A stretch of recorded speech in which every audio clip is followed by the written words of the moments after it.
से एक नई सुबह, नई शुरुआत और नए व्लॉग में आपका अपने channel Nisha all in one vlog में स्वागत करती हूँ।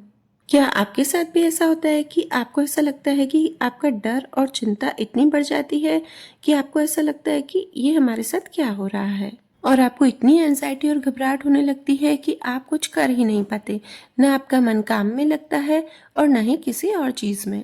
तो मैं आपको इस छोटे से वीडियो में अपना कुछ डेली रूटीन शेयर करूंगी और कुछ ऐसी बातें बताऊंगी जिससे कि आपका डर और चिंता एकदम ख़त्म हो जाएगी। अगर ख़त्म नहीं भी हो तो बहुत हद तक ये कम हो जाएगी। और ये जो चिंता होती है ना, वो सबके साथ होता है और ज़्यादातर ये महिलाओं के साथ होता है। आपने सोचा है कि ऐसा क्यों? क्योंकि महिलाएं जो होती है ना, वो इमोशनल होती हैं और छोटी छोटी बातों को ज़्यादा सोचती हैं, और बहुत ज़्यादा सोचने से वो धीरे धीरे इन बातों को अपना घर बना लेती हैं। तो आज का हमारा टॉपिक यही है। भाई, मैं कोई मोटिवेशनल स्पीकर तो नहीं हूँ, पर जो मैं खुद महसूस करती हूँ, खुद अपनी लाइफ में फॉलो करती हूँ, तो बस वही मैं आपसे शेयर करना चाहती हूँ। क्योंकि ऐसा मेरे साथ भी कई बार हो चुका है। मैं भी किसी चीज़ को लेके बहुत ही सोचती हूँ, बहुत ही मुझे एंजाइटी होती है, घबराहट होती है, पर मैं कुछ बातों को फॉलो करके अपनी लाइफ में फॉलो करती हूँ और फिर उससे बहुत ही मेरी लाइफ में चेंजेस आ जाते हैं और मैं खुशी से एकदम अच्छे से पूरा दिन बिताती हूँ और अच्छे से काम करती हूँ। अगर हम महिलाएं बहुत सारी सोच में डूबी रहेंगी, चिंताएं करेंगी, कुछ काम नहीं कर पाएंगी, तो फिर हमारे बच्चों को कौन संभालेगा? तो बस उनको ही देख के हमें ये सब चीज़ें को फॉलो करना है और हमारे जीवन जो है ना, वो हमें खुशी खुशी व्यतीत करना है। और क्यों ना, हमें भी हक है कि हम अपनी लाइफ को अच्छे से एंजॉय करें, खुशी खुशी व्यतीत करें। ऐसा ज़रूरी नहीं है कि अपनी लाइफ को एंजॉय करने के लिए या खुश रहने के लिए बहुत सारे पैसों की आवश्यकता होती है। हम एकदम सादा जीवन जी के भी अच्छे से अपना जीवन को व्यतीत कर सकते हैं। सबसे पहले तो आपको क्या करना है ना, अपने लिए समय निकालना है। आपका जो पूरा दिन होता है वो आपका काम में निकलता है, तो आप क्या करिए ना, सुबह उठकर अपने लिए समय निकालिए। आप जितने समय पर उठते हैं उससे 15-20 मिनट या आधा घंटा जल्दी उठिए। तो इससे क्या होगा ना कि आप अपने लिए समय निकाल पाएंगे। और जो सुबह सुबह का समय होता है उस समय कोई उठता भी नहीं है, सब सोए रहते हैं, तो आपका जो मन होता है वो एकदम शांत रहता है और आप उस शांति में ध्यान लगाइए, खुद से कुछ बातें कीजिए कि मैं क्यों दुखी हूँ, इसका कारण क्या है, क्या इसका कारण मैं खुद ही तो नहीं हूँ। अब आप सोच रहे होंगे कि ये मैं क्या बोल रही हूँ कि खुद ही कैसे कारण बन सकते हैं। हाँ बिल्कुल, क्योंकि क्या होता है ना, हम कई बार क्या करते हैं, हम दूसरों की लाइफ को अच्छा समझते हैं कि अरे इसकी लाइफ तो कितनी अच्छी है, कितनी स्मूथली चल रही है, वो तो कितनी खुश है। तो इस वजह से हम बहुत सारा दूसरों के साथ अपने आप को कंपेयर करते हैं और हम दूसरों की लाइफ से अपनी लाइफ को रिलेट करते हैं।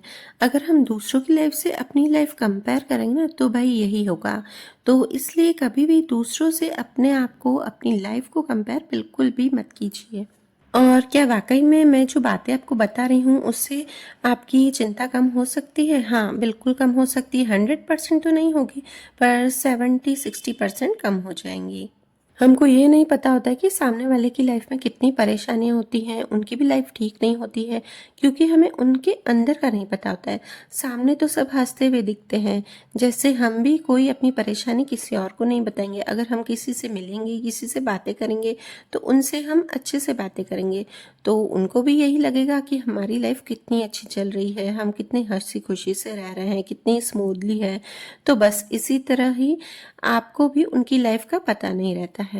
आजकल तो भाई फैमिली छोटी हो या बड़ी हो, अकेले रह रहे हों या साथ में रह रहे हों, सबकी लाइफ में कुछ न कुछ प्रॉब्लम्स चलती ही रहती हैं। और जो मैं दूसरी बात बता रही हूँ ना, वो बहुत ही ज़रूरी है। हम हमेशा क्या सोचते हैं ना कि हम दूसरों को खुश रखेंगे तो हमारी लाइफ भी अच्छी रहेगी और सरल रहेगी, और कई बार हम ऐसा सुनते भी हैं। तो देखिए, अगर आप अपने स्वभाव के विपरीत जाकर किसी को खुश रखेंगे ना, तो इससे आपको कभी भी खुशी नहीं मिलेगी, क्योंकि आप कितना भी किसी को खुश रखेंगे तो उनको कभी ना कभी किसी न किसी बात पे तो आपकी बात का बुरा लग ही जाएगा, तो आपकी जो भी सारी कोशिश होगी वो बेकार चली जाएगी। तो इसलिए बस आपका जो अपना स्वभाव है ना, उसे बरकरार रखिए, सच बोलिए, आप काम में मेहनत कीजिए और किसी के लिए बुरा मत सोचिए और न किसी के लिए बुरा बोलिए। और साथ ही जो असहाय लोग होते हैं ना, उनकी आप मदद कीजिए। इससे आपको देखना इतनी खुशी मिलेगी ना, क्योंकि हम भाई इंसान हैं और हम में इतनी क्षमता नहीं है कि हम किसी को खुश रख सकते हैं। क्योंकि भई ये कलयुग की दुनिया है, तो सिर्फ़ भगवान को खुश रखिए, जैसा कि मैंने बताइए सच बोलिए, किसी को दुखी नहीं कीजिए और किसी के बारे में भला-बुरा मत बोलिए और जितना हो सके अपने अच्छे कर्म कीजिए, असहाय लोगों की मदद कीजिए। और तीसरी बात, अगर आपको ऐसा लग रहा है कि सामने वाला मेरा मज़ाक उड़ा रहा है, क्योंकि देखिए अगर वो मज़ाक कर रहा है तो आप जो 2 जने हैं ना, दोनों हँसने चाहिए। अगर ऐसा हो कि वो आपका मज़ाक उड़ा रहा है, आपको हँसी नहीं आ रही है, तो आप उसे सामने बोल दीजिए कि ये मुझे बात बुरी लगी है, अच्छी नहीं लगी है। नहीं तो क्या होगा ना कि आप अंदर ही अंदर घुटते रहेंगे और आपका मन एकदम अशांत रहेगा और आप किसी भी काम में अपना मन नहीं लगा सकते हैं। और जैसा कि मैं हमेशा बोलती हूँ कि नेगेटिव लोगों से दूर रहिए, बस ये आपका बहुत ज़रूरी है।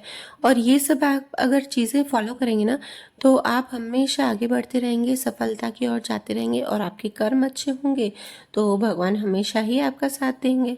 क्योंकि देखिए लोगों के लिए आप कितना भी अच्छा करोगे, उनके साथ कितना अच्छा चलोगे, उनकी सहायता करोगे ना, तो भी लोग आपके लिए कुछ भी नहीं करेंगे। थोड़ा-सा भी उन्हें बुरा लगेगा तो वो आपका साथ छोड़ देंगे कभी ना कभी।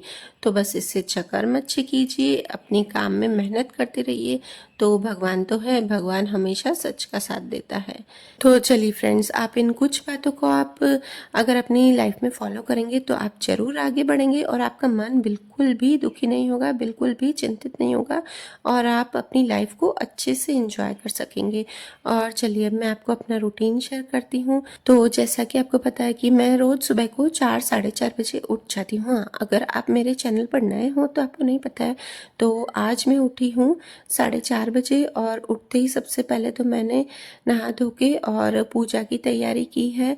पहले लड्डू गोपाल जी को उठाया है, उसके बाद नवरात्रे चल रहे हैं और मैंने पूजा की तैयारी इस तरह से की ना कि जो रूम में चौकी बिठाई है बस उससे साफ़ कर दिया है। मैं पूरे घर को अच्छे से नहीं साफ़ कर पाती हूँ, सुबह इतना टाइम नहीं मिल पाता है क्योंकि मेरा बच्चा छोटा है ना, तो बस मैं उतना ही करती हूँ जहाँ पे मैं पूजा करती हूँ। तो बस वो पूजा सब मेरी अच्छे से संपन्न हुई। उसके बाद मैंने खाने नाश्ते धोने की तैयारी की है, पर फ्रेंड्स मैं पूरा शूट नहीं कर पाती हूँ क्योंकि वही सेम बात कि ध्रुव उठ जाता है, मेरा बेबी उठ जाता है बार-बार बीच-बीच में, तो उसे सुलाने जाना पड़ता है। और खाना भी बन गया है और नाश्ते में आज मैंने ग्रिल सैंडविच बनाया, तो बस उसकी जो छोटी-सी रेसिपी है वो मैंने आपसे शेयर की है और उसे मैंने क्या-क्या डाला है, कैसे-कैसे बनाया ना, वो मैं आपको थोड़ा-सा इस वीडियो में मेंशन कर दूँगी। तो चलिए गाइस, आज का वीडियो यहीं तक ही, सारा काम मेरा कंप्लीट हो गया है, सुबह के 10 बजे हैं और अगर आपको मेरे वीडियोस अच्छे लग रहे हैं तो प्लीज़ लाइक किए बिना नहीं जाना और सब्सक्राइब ज़रूर करना अगर आप मेरे चैनल पर नए हो।